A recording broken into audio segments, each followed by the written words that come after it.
Good afternoon, everyone. Welcome to the webinar on private sector participation in the road sector in Bangladesh. It's good to have you all here. And the webinar today is organized in two broad sessions. So we have a presentation which would last around 30 minutes to give you an understanding about the road sector in Bangladesh and how the private sector participation is being done in the sector. And after that, we have a panel discussion for around 30 minutes, wherein our esteemed panelists would be giving their views on some of these aspects that we discussed in the presentation. We will first start with a brief profile of the speakers today. Today, to introduce myself, I am Abhinav Mittal, the Managing Director of Yog Infra Advisory Private Limited. I have around a decade of experience in infrastructure, PPP transactions and financial advisory across varied infrastructure sectors. And I have worked with DFIs, government sector and the private sector with a focus on South Asia, Southeast Asia and the Middle East. Prior to Yog Infra, I was with PwC in India and Singapore as part of the infra advisory team for around 9 years. Our first panelist today is Mr. Farmanul Islam. He is the Managing Director of Green and Prudent, and he is also a senior expert at Yog Infra.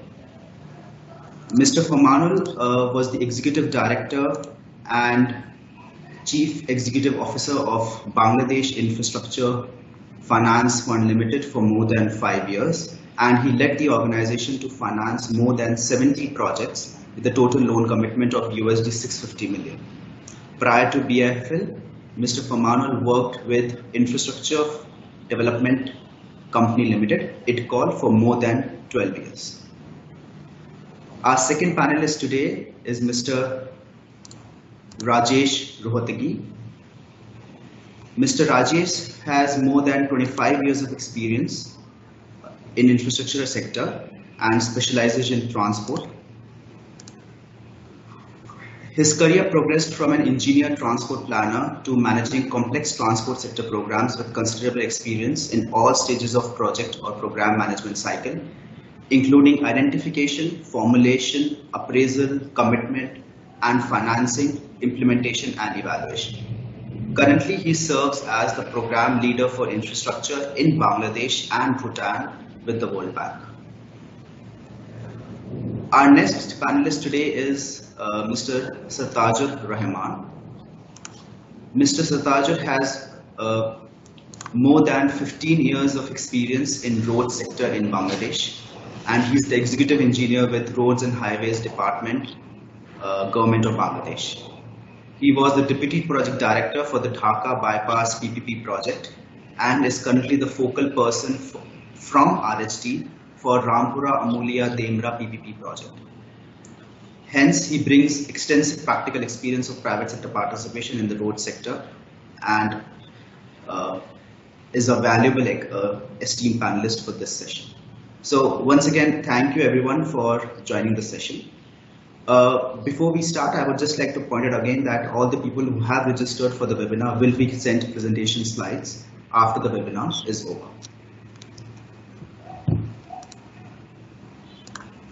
Okay, so we first talk about the institutional and policy framework for road sector in Bangladesh. On the slide, you would see a value chain for the road sector starting from policy making, planning, infrastructure creation, operation maintenance, regulation, enforcement and provision of services. And we have highlighted the key government agencies who are responsible for these functions across the value chain. So the policy making part is primarily handled by Ministry of Road Transport and Bridges in the country. The project execution and enforcement is done by two key agencies, Roads and Highways Department or RHD and Bangladesh Bridge Authority, BBA. As is visible from the names, BBA is primarily responsible for those projects which involve an overpass, an expressway or a bridge as part of the entire project, whereas RHD is the key body which looks at a majority of road project implementation in the country. Besides these two agencies, there is also DTCA, which is Dhaka Transport Coordination Agency, BRTA, Bangladesh Road Transport Authority, and Bangladesh Road Transport Corporation, which primarily is responsible for provision of services like running of buses on the roads. Next, about the policy framework, we have listed down the key policies for the road sector in the country, and road sector has a very significant importance for Bangladesh, given their focus on exports, and road form a key way to connect people across the country. And they have and the country has published a number of policies in line with that importance. So you have National Land Transport Policy 2004, which is to develop and adequately maintain a road network which can fulfill the economic needs of the country and is safe to use all kinds of vehicles. It is also to introduce long-term network planning to maintain the road network at a level which protects the value of investment, to secure a sustainable means of financing the road maintenance projects, and to involve the private sector in infrastructure, services, and maintenance. So this particular policy is an overarching policy to govern the private sector investment in the road sector in the country. The next policy is Road Master Plan, which is the guiding document for investment in the road sector for 20 years till 2029. Now this document was first published in 2009 for 20 years, and currently it is being updated with the help from Asian Development Bank technical assistance to include the technical and financial aspects of road development and maintenance, and to upgrade it as per the latest technologies and the design standards as well. The next one is the Tolls Policy 2014. Now this policy was introduced in 2014 to empower the government to collect and charge tolls on various categories of roads being used by the public in the country. And this provides detailed formulae defined for each category of road. A significant thing to note here is that the PPP projects in the country are right now exempted from this particular policy, because each PPP project has a project specific toll which is decided as part of their financial viability during the project structuring, and is being agreed upon with the right of taker, which is RHD or PPPA, at the time of the project award. And the fourth key policy is the Road Maintenance Fund Board Act, introduced in 2013. Now this act is to create a Bangladesh Road Maintenance Fund, like we have in other countries as well, including India, for proper maintenance, repair, maintain, and renovation of roads, which are under the purview of RHD. And some of the possible sources which have been already identified for funding of this road maintenance fund include levy on fuel and diesel, international transit charges for foreign vehicles using the roads of Bangladesh, and any other fee recommended by the board of the fund as approved by Ministry of Finance. Herein, we would like to highlight that the creation of this fund has been stalled for some years, even after the introduction, is primarily because the government is still in the stage of defining the rules. And although the rules have been submitted by RHD to Ministry of Road and Transport and Bridges, it is now awaiting approval for Ministry of Finance and their comments. Okay, moving on to the second session, which is the private sector participation in the road sector. So here we first talk about the key government agencies which are responsible for private sector participation in the road sector in the country. The first is Cabinet Committee on Economic Affairs, or CCEA. This committee provides the in-principle approval for each project before it can be tendered under the PPP mode, and it also provides the final approval for the project government contracting authority before it can actually enter into the contract with the winning bidder. And we will see the roles of these agencies in the next slide when you talk about the entire process as well. The second category is PPPA, which is Public-Private Partnership Authority of Bangladesh, and Roads and Highways Department, RSD, together. Now, these two agencies together are the key decision makers for implementation of PPP projects in the country, and they decide the financial participation and provision of incentives by the government if they need to be done for the financial viability, technical requirements specification, bid documentation, bid evaluation, approval of the selected bidder, and monitoring of the project during the PPP concession period. The third agency is Ministry of Finance PPP unit. The MOF PPP unit has a greater role to play when there are certain financial incentives or viability gap funding to be provided to any project, and this ministry approves the funding for development and financing of such PPP projects.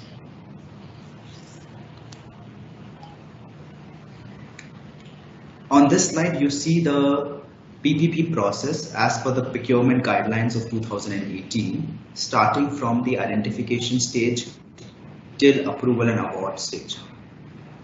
From identification stage, this includes project identification, applicable line ministry endorsement for PPP project, which in this case would be Ministry of Roads, Highways and Bridges, PPP screening, authority screening, and in principle approval by CCEA. The next stage is the development stage, which would entail appointment of a project delivery team by the government, establish of project assessment committee or PAC, feasibility study, appointment of consultants, and calling for expression of interests. Again, this is optional in case for projects which have a predefined technical scope and is generally used for projects which have some innovation or which have not been done before in the country. The bidding stage includes advertisement, market sounding, online registration by the bidders, pre-bid meeting, the actual bidding process, evaluation committee, constitution, bid evaluation, and the negotiation with the shortlisted bidders.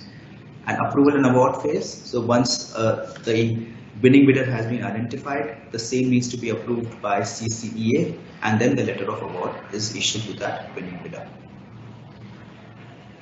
These PPP procurement guidelines are common across all the PPP projects in the country, across all sectors, including the roads sector.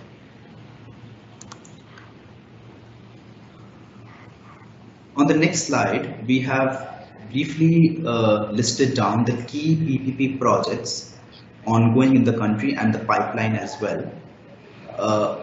One of the most talked about project is Dhaka Elevated Expressway, then upgrading of Dhaka bypass to 4-lane, for which Mr. Sartaj was the deputy project director, and then also some of the other projects that you can see being implemented by Roads and Highways Department as well as Bangladesh Bridge Authority in the country.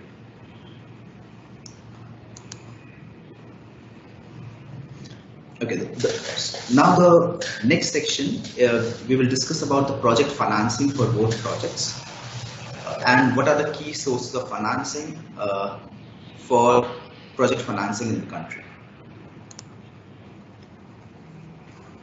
So we first talk about the local financing sources. This primarily include two key government agencies which are supporting financing through the local financing sources, meaning that these are local government agencies who have arranged funds and who have the mandate from the government to support PPP projects or private sector participation projects in the country. So the first is BIFFL, Bangladesh Infrastructure Finance Fund Limited. This is the largest non-banking financial institution in Bangladesh and was established primarily to address the financing gap in the infrastructure sector by promoting an environment to attract private sector investment, and is 100% owned by MOF. BIFFL provides project financing to two key categories of projects. First is infrastructure sector, which primarily has a focus on transport and energy sector projects, and energy efficiency projects, which are more targeted towards energy efficiency, heavy energy intensive industries on how they can use that energy more efficiently. And as of 2019, we have provided some of the key terms for borrowing from these local financing sources, PFL. The next agency is ITCOL, which is an older agency established in 1997 by the government of Bangladesh, and again is licensed by the Bangladesh as a non-bank financial institution. Since inception, ITCOL is playing a major role in bridging the financing gap for developing both medium and large-scale infrastructure and renewable energy projects in the country. We would also like to highlight that in 2017, the Green Climate Fund, which is a UN government agency, UN body, approved ITCOL to become the first direct access entity from Bangladesh. Now, this is a significant milestone because as a DAE, ITCOL is now able to access the GCF funds directly for projects which are related to climate change, mitigation and adaptation. And ITCOL is accredited to grant senior loans and grants to such projects for up to 250 million USD.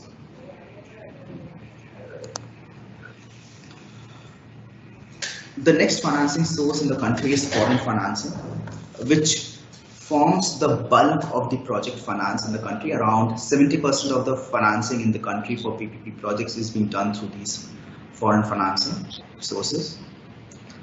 On the left hand side, you would see the role of development finance institutions like the World Bank, and we will hear a little bit more about this from Rajesh during the panel discussion. The graph shows you the committed funds by DFIs which are active in Bangladesh, starting from the World Bank, Asian Development Bank, UN, Islamic Development Bank, IFAD, OFID, AIIB, etc. And these figures are as of 2019. And these are total committed funds to the country till date. It's also important to note that besides the road sector, another key sector being supported by foreign financing is the energy sector in the country. The other, on the right hand side, you would see two other modes of foreign government financing, which is different from DFIs and is being done directly to the foreign governments in the country. The first is ODA, which is Official Development Assistance, in which the country makes foreign funds available to government of Bangladesh as a grant to support infrastructure projects. Now these funds have defined uses to either be used for payment to EPC contractors, to procure equipment for construction, or can also be used for a technical assistance to develop that project. The second source is PPP government to government scheme, and a specific policy to implement such projects was introduced in 2017 called PPP projects through government to government partnerships. In this, under this policy, governments can finance specific projects in Bangladesh provided they meet a certain investment criteria, and usually the EPC player in such projects is from the host country. So the total investment for the project under PPP G2G scheme should be greater than or equal to Bangladesh taka 20 billion or USD around USD $236 million. Till date, in Bangladesh, Japan is the largest provider of foreign government financing, followed by UK, US, France, Saudi Arabia, and China.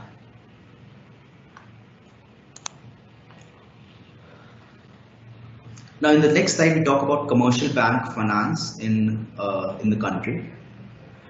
Now, an important thing to note here is that in the country till date, you would not see a lot of project finance happening at the SPV or the project level from these commercial banks. Currently, a lot of the commercial financing that happens in the country is done at the sovereign or the government level, wherein the international banks, the local banks have provided loans to the Ministry of Finance or treasuries, and these loans are often backed by export credit agencies. And one of the partial reason is also that currently there's good amount of funding available from DFIs and G2G programs made available to government of Bangladesh to develop infrastructure projects, and commercial finance is not able to match the debt terms being provided by DFIs or G2G financing, and hence this is not a very successful model from a government financing perspective. However, commercial finance can be very viable option for project financing from a private sector perspective, because this is a non-recourse lending and can effectively reduce the risk of the project for the bank, and it really depends upon the bankability of the project.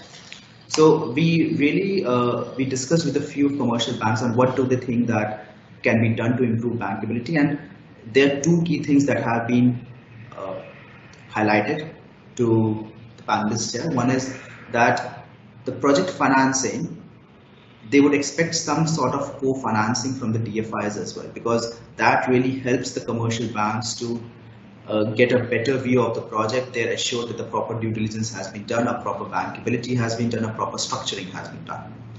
And a credit enhancement can also be seen as an option to be provided for the PPP projects which are upcoming in newer sectors in the country, like urban infrastructure or solar rooftops, which are upcoming sectors for which there is a huge demand. They are established models, and a credit enhancement could be a very quick way to provide financing for these projects. And the last one is that commercial banks do have a criteria to look at established players.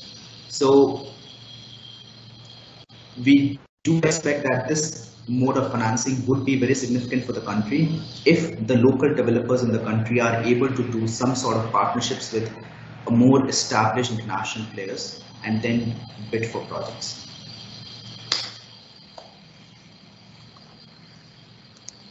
Okay, so that brings us to the end of the presentation and the first part of our webinar today. I will now move on to the second part, which is a panel discussion with our panelists today. I would request all the panelists to kindly unmute themselves, and I would then have two rounds of discussions wherein I would ask questions from our panelists to provide their views on some of these topics that we discussed today and their experience to our participants. Okay.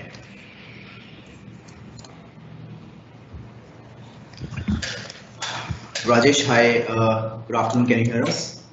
Yes, very well, Abhinav, thanks. Okay, great. So Rajesh, I think my first question to you is that initially we talked about some of these policies that have been there in this sector.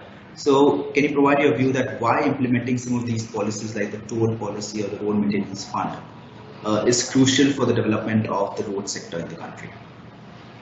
Yeah, thanks, Abhinav. First of all, thanks very much for a very good presentation, depicting the entire PPP framework, policies and the processes in Bangladesh.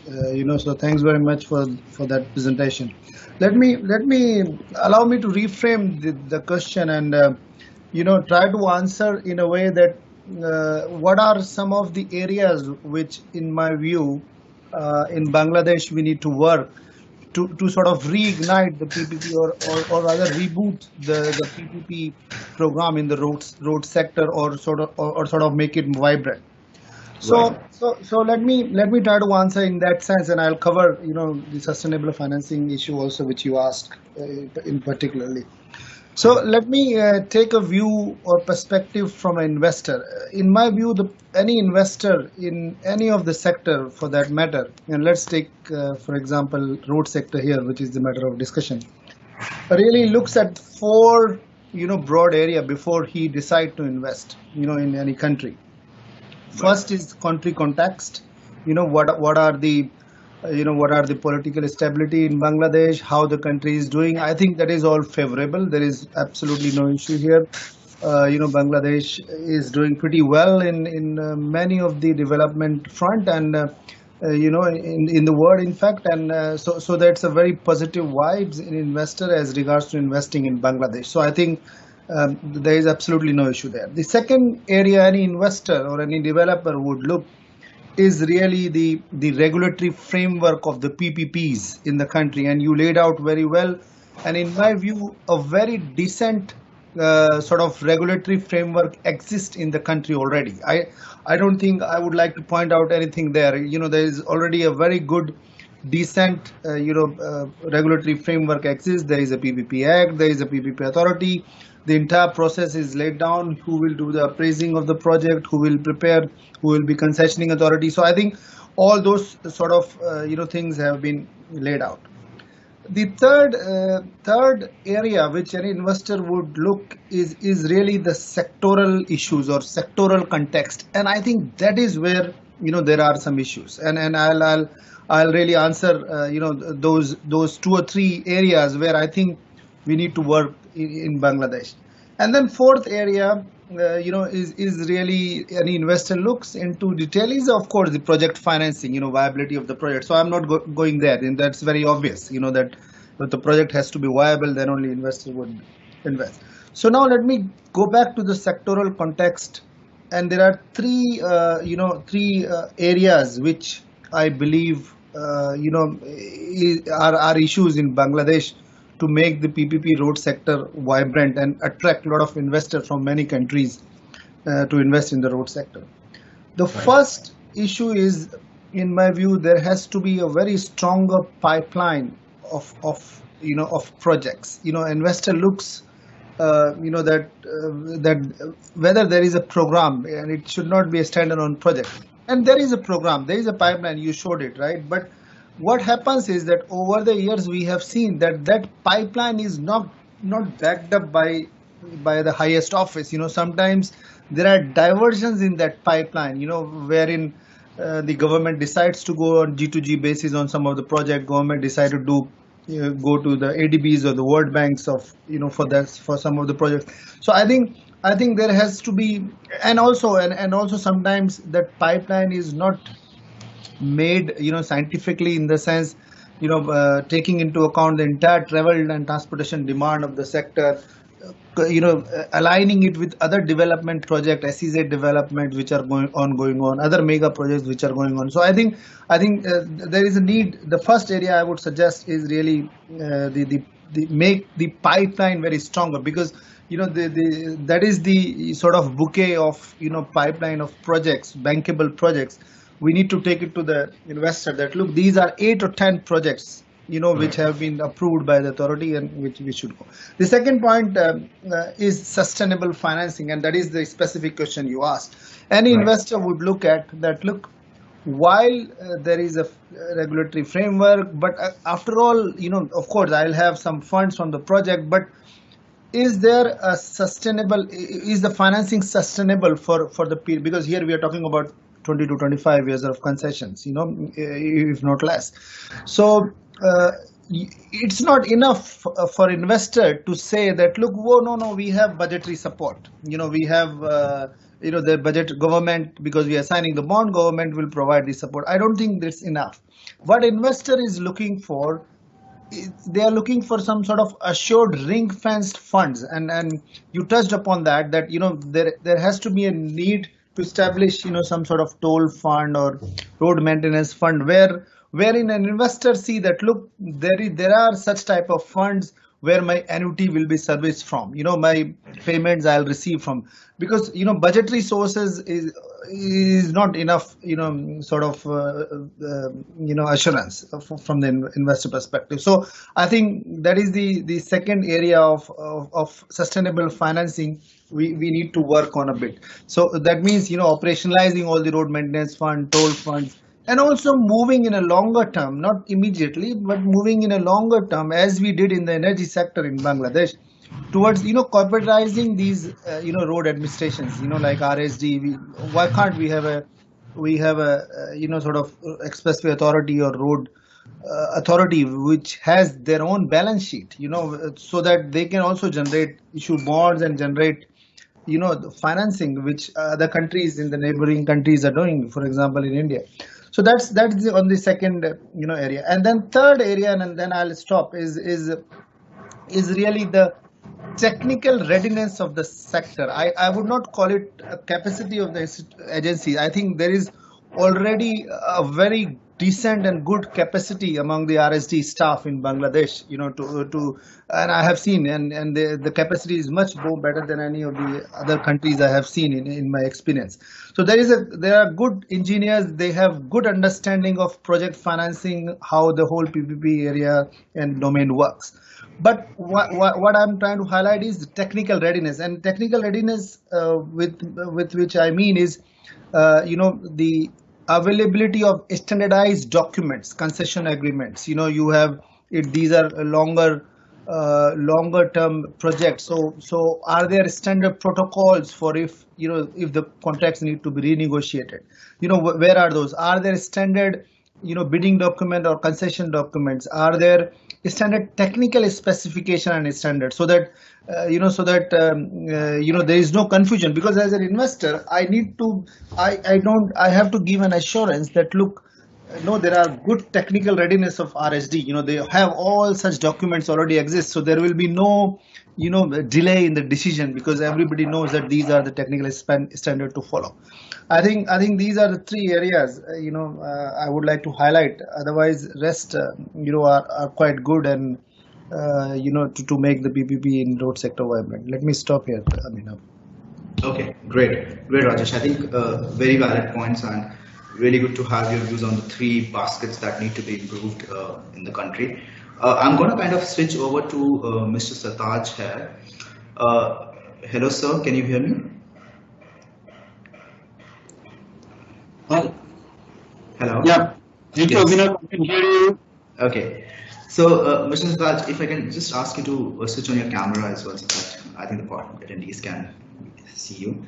And I also want to kind of get your views on some of the aspects that Rajesh highlighted earlier, especially given your experience in the PPP projects in the country. And if you can talk a little bit about the technical readiness part that Rajesh spoke about, it. What was your experience in terms of bidding documents? How was it done in those projects? And the second part of that question is that on the financing part, how does RHD work with BFL, ITCOL, or some of these financing sources to arrange financing with the projects? Over to you, sir.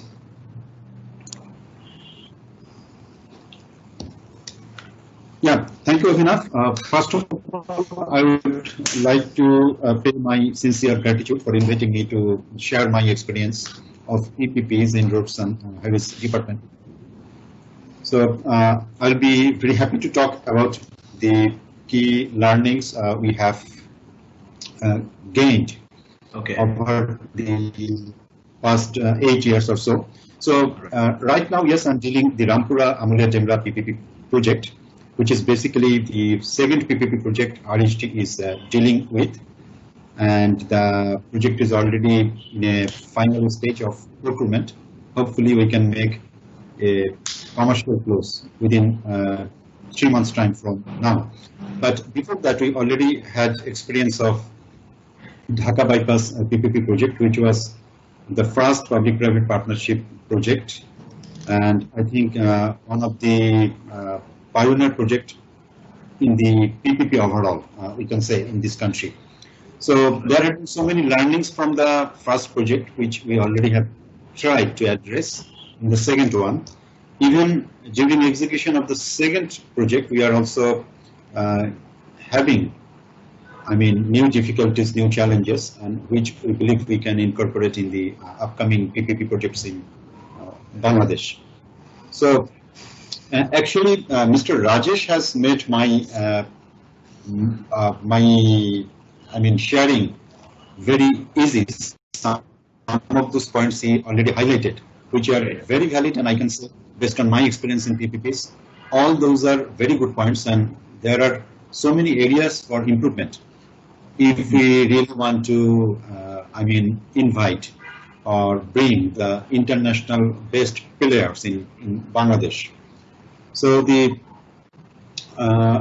if you tell me to say what is the key learnings we have made for PPPs by working with these two projects, I would say there have been immense interest among the players for investment in Bangladesh, especially in the road sector. So when we invited the request for qualification of Dhaka bypass project back in 2015, we received 12 bids, which was actually beyond our expectation. We didn't expect so many bids, considering that is the first PPP project. And we already have done the commercial close for that project, but unfortunately, still we couldn't make the financial close. But we are quite upbeat that we can make the financial close within March 2021. Okay. But I think the areas for improvement from our side is that we need to have a standard bidding document and a standard PPP contract document, and as Rajesh said, a standard technical specification. This can actually simply, reduce the overall process and procurement process. And actually, right at this stage, there is a criticism that implementation of PPP project takes longer time than the project funded by development partner funding or the government of Bangladesh funding. Okay. So if we have a specification, we can certainly curtail a significant time for implementation of the PPP project.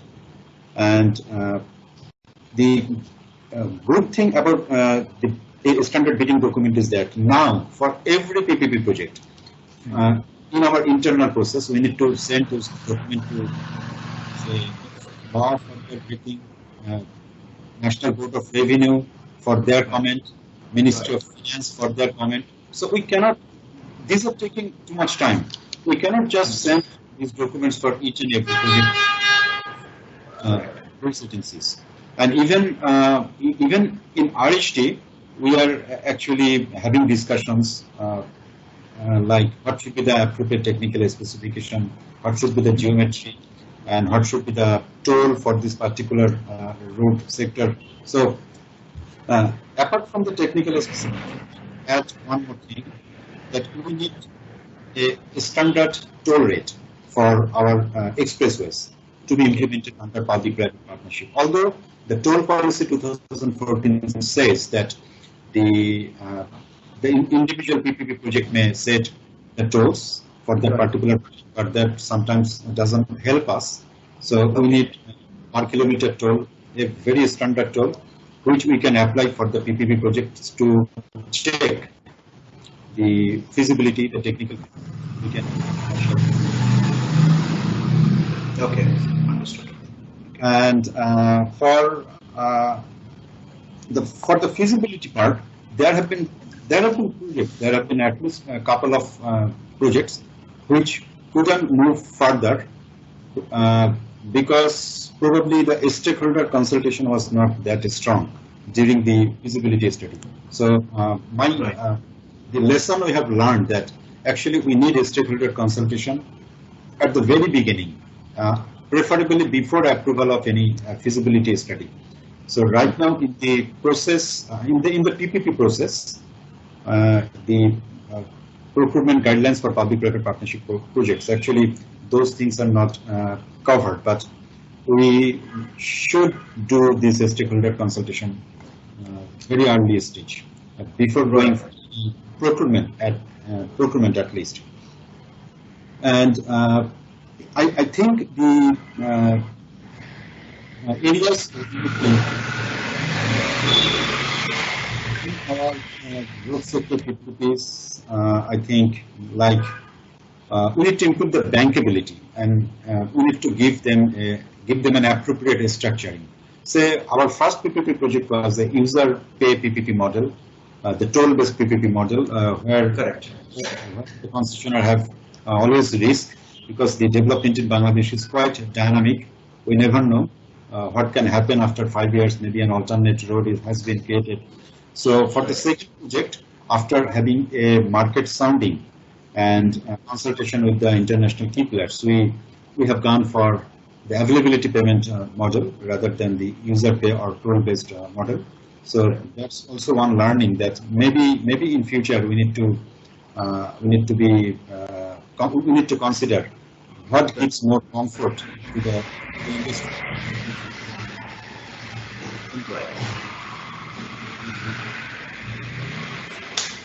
Second question. Yes, we have actually discussed with Bangladesh Infrastructure Funding Finance Limited, BIFFL. So our PPP project is having 40% of its debt. The entire debt is in Taka, in Taka loan from BIFFL. And this is very good. This is very good in a sense that BIFFL is an organization, as you have said in your presentation. This is 100% owned by Ministry of Finance. So those type of financing actually make our life easier for Roads and Highways Department. So we have so many approval for so many things. We need to go to the Ministry of Finance, and this project is now owned not by Roads and Highways Department, I would say, not only by PPP authority, I would say, also by the Ministry of Finance as well.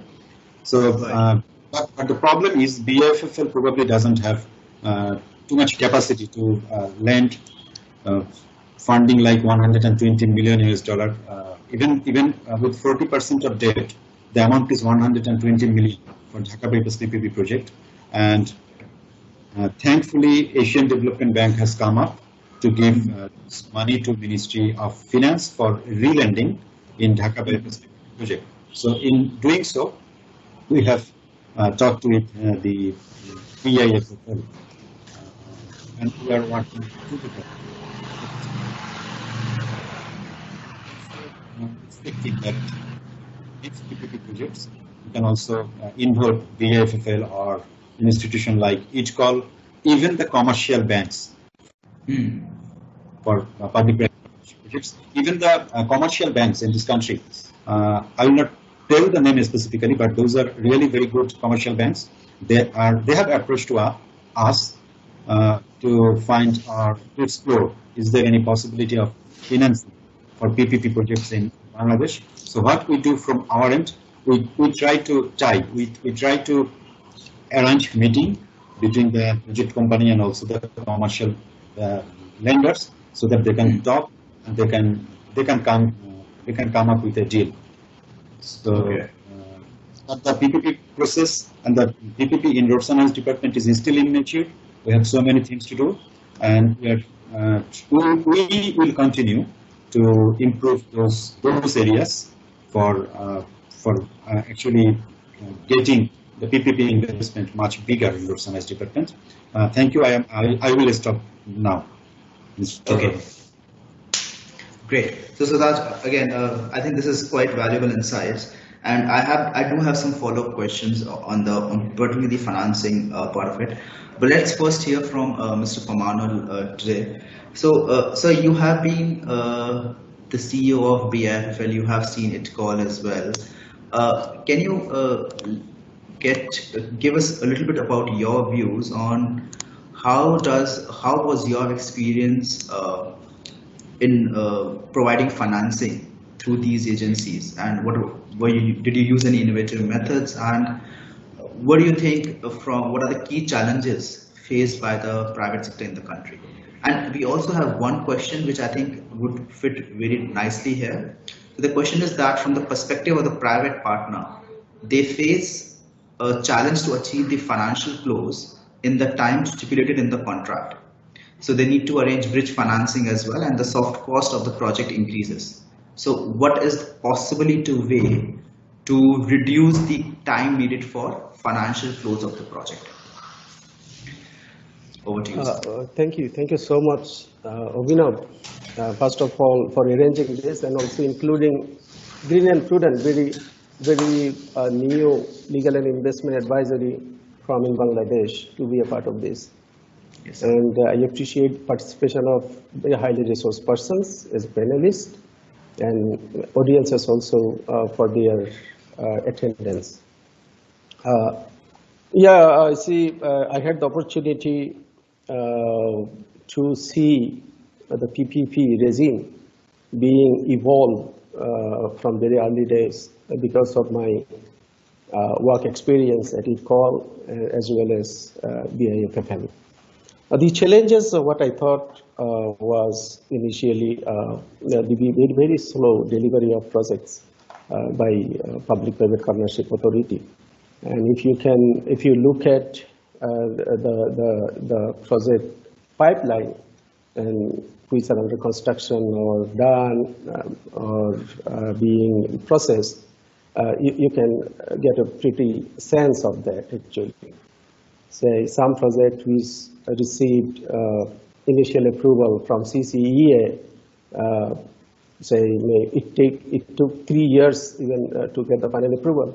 So from initial approval to final approval for a project like below $6 million cost, it is a very big challenge actually, because by that time, and then you count on financial closure, commercial closure, and et cetera, by that time, all project attributes may change, and making the project almost non-viable, or making some amendments essential. And then amendment of a concession agreement is not easy. It takes a very long period of time again. So that is one very big challenge. Say PPP, say by nature, if you term it, actually PPP started in Bangladesh before PPP Act was enacted. If you can see our IPPs, they are actually PPPs. Started being implemented from early 2000, I mean 2099, 2000 or something like that. And power projects, then our telecom projects, which are more structured to be fit for PPPs, are excluded from the PPPs, I mean from the PPP Act. So if you include telecom sector and energy and power sector, perhaps success of PPP would be demonstrated in a much better way. But currently, after PPP Act 2015, if you look at that, before that there was a PPP rules or regulations, rules, PPP rules. And under that, our elevated expressway project was considered. And now it is under the provision of PPP Act 2015. And if you look at the pipeline, and PPP in Bangladesh actually is meant for road sector only, because other sectors are so small so far, like health sector, few of dialysis center, something like that. So the major two projects under PPPA being implemented are Elevated Expressway and then Dhaka Bypass, and another potentially implementable project is Amulia Gamra project. All major projects are in the PPP, in the road sector. So you can say that road sector has done fairly well compared to other sectors, given the challenges even the authority or ministries or even private sector have to face. So if you talk about arranging finance, the major problem is these projects require very long-term financing, sometimes foreign currency financing. Both of them are, in short supply in the country. Even if you put ITCOL and BIFFL together, their single borrower exposure limit is far below, as Mr. Sattar said, that BIFFL can give maximum $90 million in a single project, unless that ceiling is lifted by the central bank. Even if so, say source of fund is also a big challenge, because BIFFL is not leveraged at all. All it has is only equity provided by the government, not much anything else. So how can you survive only with your equity, and how many projects can you fund only with your equity? So BIFFL had to be leveraged at least 9 times, which is possible. under the law and as per Bangladesh Bank's policy. Perhaps that was not possible. So the robustness of fund is not that significant. So even if you wish to, you cannot fund PPP projects. Then second issue is like that. Initially, ITCOL had a limited mandate. Even they could go for only private sector projects, and was more focused on renewable energy. But currently, they have changed their mandate. I think broadened up their mandate. And BFFL had a broader mandate, but again, the limitation was, say, sourcing fund and low leverage, balance sheet, and other stuff. And to address that, I think World Bank has come forward, ADB has come forward, and other funding agencies are also coming forward. World Bank particularly created IPFF, IPFF2. That fund is available again for several banks and financial institutions, say, from the central bank. And that's a big fund, about $400 million. But the process is quite, tedious. It takes time. That is probably another challenge. And then local commercial banks sometimes say, not all of them have the necessary capability, I think, to conduct financial feasibility of a complex road projects. That is also another problem. So these are the financing challenges. And then even for BFFL also, say, financing a road project, road infrastructure through PPP, there was not earlier experience. So you only learn by doing this thing. It takes time. It's not easy because you are talking about hundreds of millions of dollars worth of project. And then even though government is supporting through a lot of innovation, what I can say is like that for Amulia project particularly, we had an arrangement for staple financing. It was spearheaded by ADB, so that whenever now new PPP projects get tendered, there will be some information about staple financing. That means the potential investors can see where they can go for financing in a subsequent stage. So that's an innovation, I believe. And then for credit enhancement, you would see that there's minimum regulatory guarantee arrangement in addition to viability gap funding. Then there is a minimum traffic guarantee. In two projects currently under construction. So these are also, I'm sure these were again assisted by the development partners, and transaction advisors, which made those things happen and making the project more viable. And government also is exempting a lot of stuff like VAT and some taxes for 10 years, something like that. Those are also available. Those are government support actually for PPP projects, which make the PPP projects lucrative for the potential investors. Okay. Thank you. Thank you, Mr. Farmanur. I think very good insights about some of the key provisions that have been done for the current PPP projects in the country. My next question is actually to Mr. Sartaj, to some of the topics that we discussed earlier, and more particularly about the standardization of some of these processes. So I would like to get your views, sir, on specifically from a standardization perspective. We talked about the bidding documents being standardized. Do you think that some of the incentives that we are talking about, like stable financing, tax incentives, these could also be standardized as well within the process? And also, when you talk about market or stakeholder discussion at the time of preparation, do you think it would help if we approach commercial banks as well to get their views on the bankability of the project at the time of project preparation itself?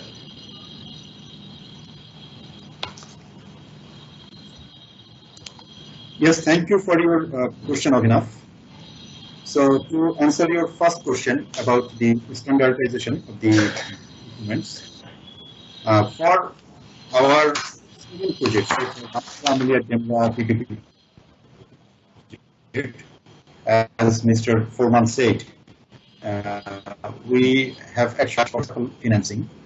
During submission of the result, they have to bring some letter of intention or letter of interest for financing for this project. So actually, we have a standard process. That's not a problem at all. The PPP the procurement guidelines have clearly mentioned what should be the process. Though I believe we still need some improvement in many areas based on our experience we have for implementing PPP projects. But for the incentive to prepare a standard bidding documents, actually, I think we need to run the whole process at least once.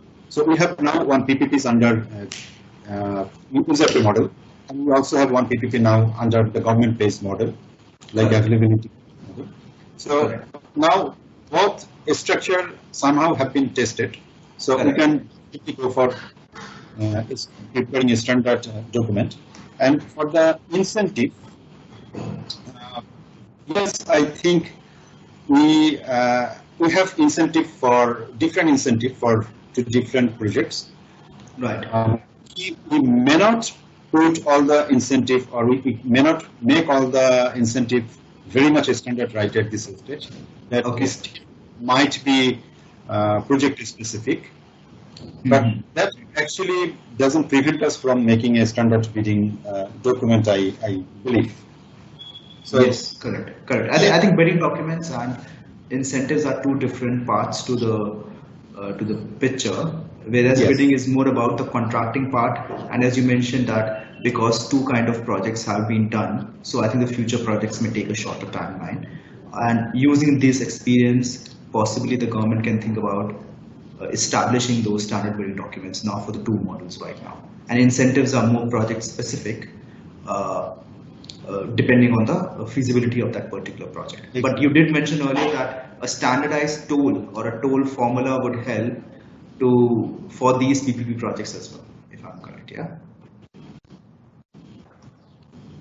Definitely. Okay. And so yes, sir. For your second question, I mean, during market sounding, the stakeholder consultation, yes, we do consult with the commercial vendors and also the potential investor for road sector PPP. We do that during our feasibility stage. Okay, great. I think I'm coming towards the last question now. Rajesh, my last question is actually to you. Like from a World Bank perspective or from a DFI perspective, how you have talked about that road sector is important, and based on conversation with Mr. Foreman, we do understand that road sector is perhaps the most attractive sector in the country right now. But are you looking at some of the other sectors from a World Bank perspective to develop in the country from a private sector participation as well, or ancillary sectors to the road sector per se? So let me, Abhinav, thanks for that. So, you know, let me put this in the context of the current COVID-19 emerging situation, because, you know, that really changes, you know, everything, you know, and that's a new normal, as we all know. So, you know, so what's happening, before I talk to about DFI perspective, and not specifically World Bank, but, you know, World Banks, ADBs and AIBs, I think first let's talk about countries. So countries in the new normal, you know, have to shift their focus in, you know, short to medium terms towards the healthcare and social protection, you know, because that is the emerging need. There is no argument to that, right? The health systems need to be improved. When the vaccination come, you know, the entire focus and money has to be diverted towards logistics of that vaccine, how it is distributed, and how each citizen of the country gets it. Similarly, you know, the social protections and businesses and all the, you know, programs which are needed as a stimulus, a lot of money will be moved, you know, there. Now, then comes the infrastructure, which is again, is being seen as a stimulus, because it creates job. All the projects creates jobs. So definitely, Right. countries would have to focus and should not leave the focus on infrastructure project, whether it's road sector, energy, or anything. But I think you would agree that in the short to medium term, the focus is elsewhere. Health system, social protection. Now, in that context, what we have been telling as a World Bank Group to all our governments who we feel as partner is that you will never have enough resources from the overseas development grants. That means all budgets of ADBs, World Banks, AIIBs, all bilateral aids, all put together, you will never have enough resources to build your infrastructure. You need to raise the money, the balance money, through the private sector. And Right. and as you know, we did a recent assessment of the road sector in Bangladesh, and Right. as per our assessment, about 52 billion US dollars are needed. In 5 to 7 years in Bangladesh alone, if the Bangladesh has to develop a world-class road network. Now Correct. you put all the budgets and money available with World Banks, ADBs, and AIBs, that will never match that $52 billion. So even you now add the budgets, the national budget of Bangladesh, that also will not add to that.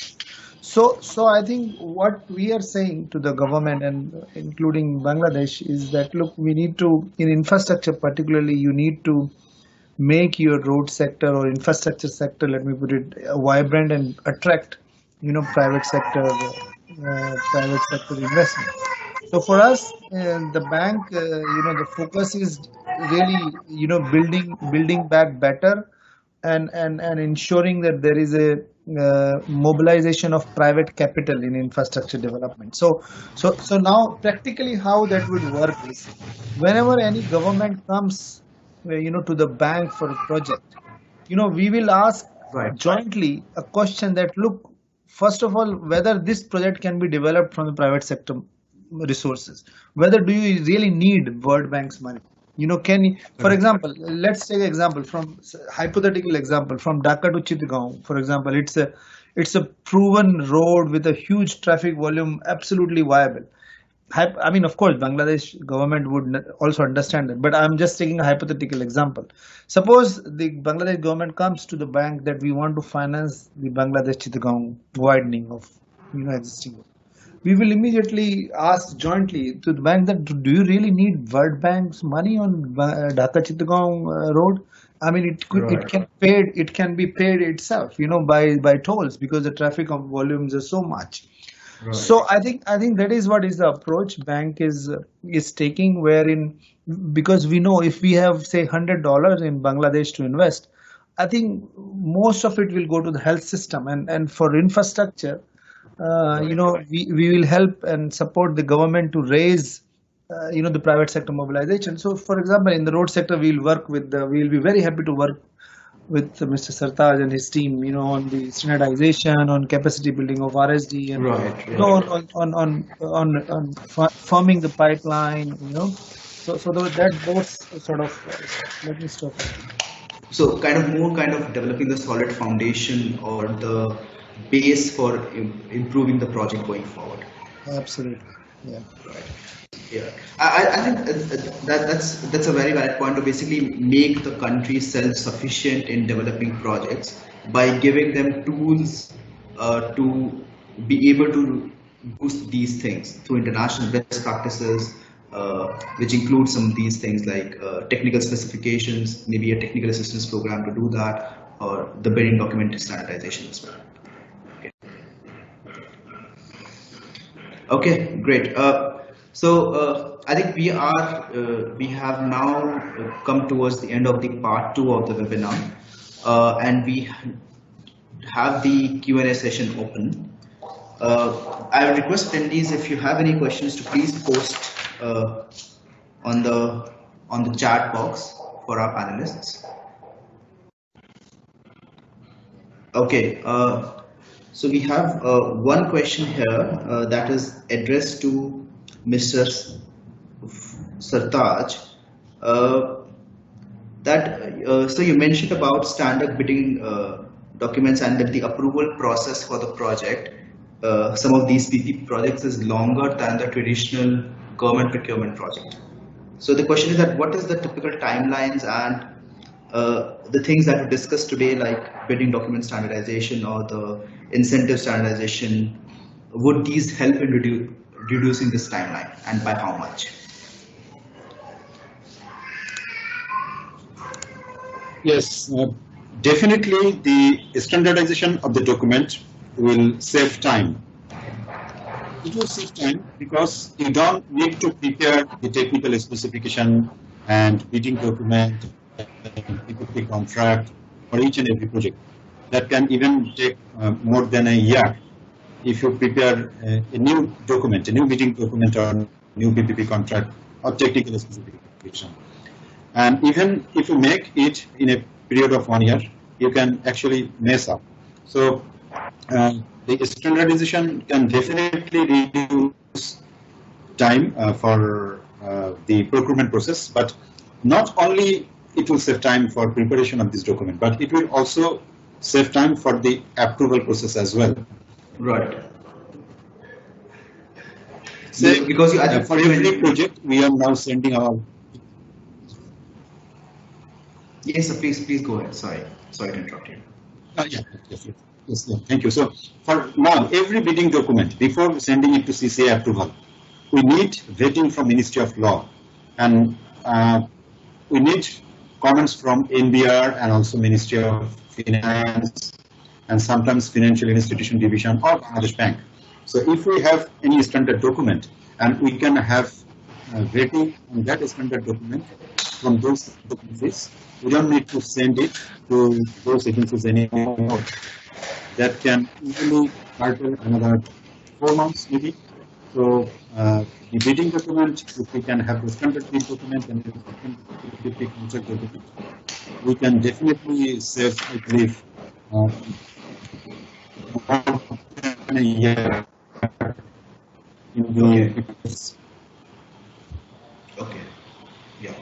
I think that's a significant time to be able to save at least, for my experience, even if you are saving 6 months in the whole process, that's a significant time, and here we can definitely do that through that document. Okay. So I think we have no new questions. Thank you everyone. Thank you all the attendees to attend the session. We are ending 15 minutes prior to our total duration, but I think it was very, very valuable to have all the panelists today. Before we end, I would just kind of go around, and if Mr. Famanul or Mr. Sartaj or Mr. Rajesh, do you have any things to say to our attendees before we sign off the event? No, I mean, nothing. Great session, Abhinav. I just, if there are some investors or the developer join, I would say Bangladesh has a great potential. Particularly, the infrastructure market is very vibrant, and I think they need to look up to Bangladesh. I mean, I think in South Asia region, I think Bangladesh is the most happening place at the moment. I always say that. So I think look out for this market and try to invest in Bangladesh. That's what I would say if there are investor or developers join. Thank you. Great. Thank you. Hi, Abhinav. I just want to add a little bit. If we look at the performance or say activities of PPPA, and then if you look at the performance and activities of another government authority like Bangladesh Economic Zones Authority, right. We can see the differences, in terms of activities and achieving results. So government can look at both organizations and authorities to see why BEJA is doing better, at least in terms of visible results compared to the PPPA. Then perhaps based on that, even PPPA can also be you see, a little bit modified or say empowered, if needed, engaged with adequate capacity to achieve the targeted objectives. Thank you. Okay, great. Yes, Mr. Satajo, any closing remarks? Not too many to say at this stage, but this was a wonderful session, wonderful discussion, and I also have learned a lot of things from the other two panel members and also from your presentation, especially from Mr. Rajesh, from the development partners' point of view. What are the things to be done over the next few years if we really want to bring the international key players and diversity of investment in our roads and highways development. So, thank you very much. Thank you, sir. Thank you, everyone. Thank you for your time today. Very good to have you all. Thank you, Abhinav. Thank you. Thank you all. Thank so you, much, Sartaj. Abhinav. Thank you for. Thank you, Rajesh. Thank you, Sartaj Bhai.